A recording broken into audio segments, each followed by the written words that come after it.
எல்லாருக்கும் வணக்கம். இது நம்ம சேனல் ஸ்மார்ட் குமரி குக்கிங். இன்றைக்கி நம்ம சேனலில் 50 பேருக்கு கன்னியாகுமரி கல்யாண வீட்டு சாம்பார் பண்ண போகிறோம். முதல்ல சாம்பார் பண்ணுறதுக்கு என்னென்ன வேணும் அப்படின்றத பார்த்துடலாம். கத்தரிக்காய் 1.5 கிலோ எடுத்துக்கோங்க. ஒரு 2 பெரிய சைஸ் வெள்ளரிக்காய், அதே மாதிரி பெரிய சைஸில் 2 புடலங்காய் எடுத்துக்கோங்க. கொஞ்சமாக கொத்தவரங்காய், எங்கள் ஊரில் இது சீனி அவரக்காய் அப்படின்னு சொல்லுவாங்க.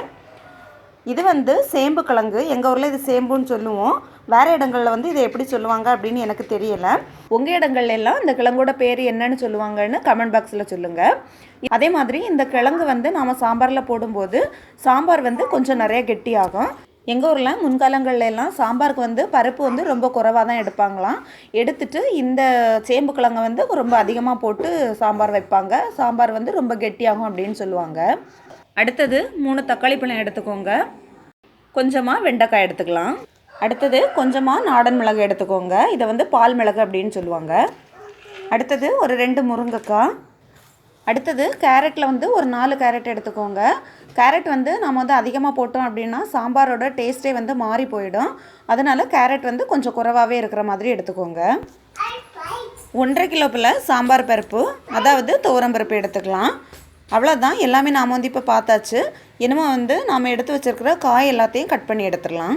கல்யாண வீட்டு சாதத்துக்கு காய் கட் பண்ணும்போது எல்லா காயுமே கொஞ்சம் பெரிய சைஸாக இருக்கிற மாதிரி கட் பண்ணி எடுத்துக்கோங்க. நாங்கள் இது இட்லிக்காக கட் பண்ணிகிட்ருக்கோம். அதனால் மீடியம் சைஸில் இருக்கிற மாதிரி கட் பண்ணியிருக்கோம். கத்திரிக்காயுமே கொஞ்சம் சின்ன சைஸ் கத்திரிக்காய், அதனால் சைஸ் கொஞ்சம் சின்னதாகவே இருக்குது. நீங்கள் சாதத்துக்கு கட் பண்ணுறீங்க அப்படின்னா இதை விட கொஞ்சம் பெரிய சைஸாக இருக்கிற மாதிரி கட் பண்ணி எடுத்துக்கோங்க. அப்போ தான் சாம்பார் ரொம்ப நல்ல டேஸ்ட்டாக வரும்.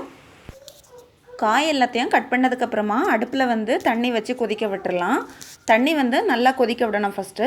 தண்ணி நல்லா கொதித்ததுக்கப்புறமா நாம் எடுத்து வச்சுருக்கிற பருப்பை நல்லா கழுவி இதில் போட்டுடலாம். பருப்பை கழுவி போட்டதுக்கப்புறமா தண்ணி மறுபடியும் கொதிக்க ஆரம்பிக்கிற வரைக்கும் இதை அடிக்கடி கிண்டி விட்டுட்டே இருக்கணும். அப்படி இல்லைன்னா பருப்பு எல்லாமே அடியில் போய் செட் ஆகிட்டு கட்டி கட்டியாக இருக்கிற மாதிரி ஆகிரும். அதனால் பருப்பு போட்டதுக்கப்புறமா மறுபடியும் தண்ணி கொதிக்கிற வரைக்கும் அடிக்கடி கிண்டி விட்டுட்டே இருங்க. பருப்பு போட்டு தண்ணி கொதிச்சதுக்கப்புறம் இதை அதிகமாக கிண்டி விடணும் அப்படின்னு எல்லாம் இல்லை. ஒரு 5 நிமிஷத்துக்கு ஒரு தடவை லைட்டாக அப்பப்போ கிண்டி விட்டால் போதும். சும்மா பக்கத்தில் நின்று கிண்டி விடணும்னெல்லாம் அவசியம் இல்லை. இனிமே இந்த பருப்பு நல்லா குழையிற அளவுக்கு வேகணும். அது வரைக்கும் நாம் வெயிட் பண்ணலாம். நாம் பருப்பு சேர்த்த மாதிரியே தெரியாத அளவுக்கு பருப்பு வேகணும். இந்த அளவுக்கு பருப்பு வெந்ததுக்கப்புறமா நாம் கட் பண்ணி வச்சுருக்கிற காய் எல்லாத்தையும் இதில் போட்டுடலாம். வெண்டைக்காயும் தக்காளியும் தவிர மீதி எல்லா காயுமே நாம் இப்போ சேர்த்துக்கலாம். எல்லா காயும் இதில் சேர்த்ததுக்கப்புறமா இதில் நாம் எடுத்து வச்சுருக்கிற அந்த நாட மிளகை போட்டுடலாம். போட்டுட்டு இந்த சாம்பாருக்கு தேவையான அளவு உப்பையும் இதோடய சேர்த்து போட்டுக்கோங்க. உப்பு போட்டுட்டு இதை நல்லா மிக்ஸ் பண்ணி விட்டுட்டு இதை நல்லா வேக விட்டுடலாம். இப்போது காய் எல்லாமே இப்போ நல்லா வெந்துருச்சு. என்னமோ நாம் இதில் மசாலா சேர்த்துக்கலாம். காய் வேகிறதுக்கு முன்னாடி மசாலா சேர்த்தோம் அப்படின்னா காய் வேகாது. அதனால எப்போவுமே காய் வெந்ததுக்கு அப்புறமாவே மசாலா சேர்த்துக்கோங்க. 2 கரண்டி மல்லிப்பொடி, 100 கிராம் சாம்பார் பொடி, 2 கரண்டி வத்தல் பொடி.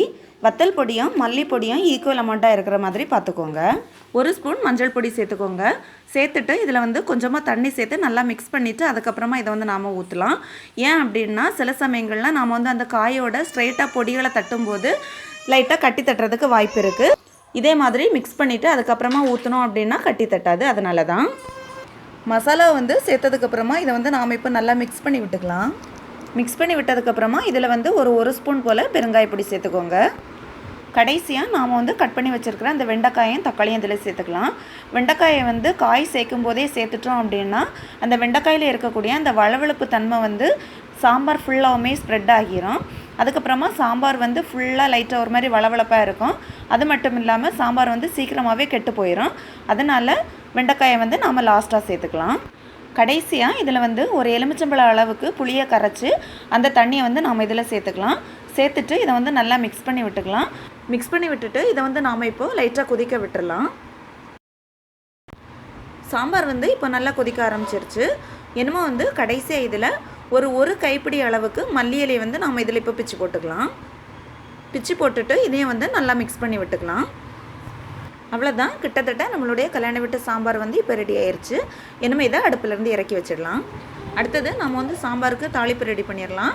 அடுப்பில் கடாய் வச்சுட்டு ஒரு 1/2 லிட்டர் போல் எண்ணெய் சேர்த்துக்கோங்க. எண்ணெய் சூடானதும் அதில் கொஞ்சமாக கடுகு சேர்த்துக்கலாம். கடுகு பொரிஞ்சதும் ஒரு 10 போல் காஞ்ச வத்தல் சேர்த்துக்கலாம். அடுத்தது ஒரு ஸ்பூன் போல் ஜீரகம் சேர்த்துக்கோங்க. இதுக்கு கூடவே ஒரு 1/4 ஸ்பூன் போல் வெந்தயமும் சேர்த்துக்கோங்க.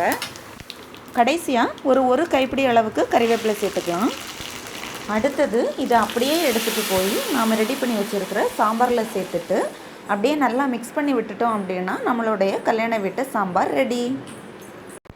சாம்பார் ஊற்றி சாதம் சாப்பிட பிடிக்காதவங்க கூட இந்த கன்னியாகுமரியில் கல்யாண வீடுகளில் பண்ணக்கூடிய சாம்பாரை ஊற்றி சாப்பிட்டாங்க அப்படின்னா கண்டிப்பாக சாப்பிடுவாங்க. அதனால் உங்கள் வீட்டில் நீங்கள் கண்டிப்பாக ட்ரை பண்ணி பாருங்கள். ட்ரை பண்ணி பார்த்துட்டு எப்படி இருந்துச்சுன்னு மறக்காமல் கமெண்ட் பண்ணுங்கள். விரைவில் அடுத்த உணவுடன் உங்கள் ஸ்மார்ட் குமரி குக்கிங். நன்றி, வணக்கம்.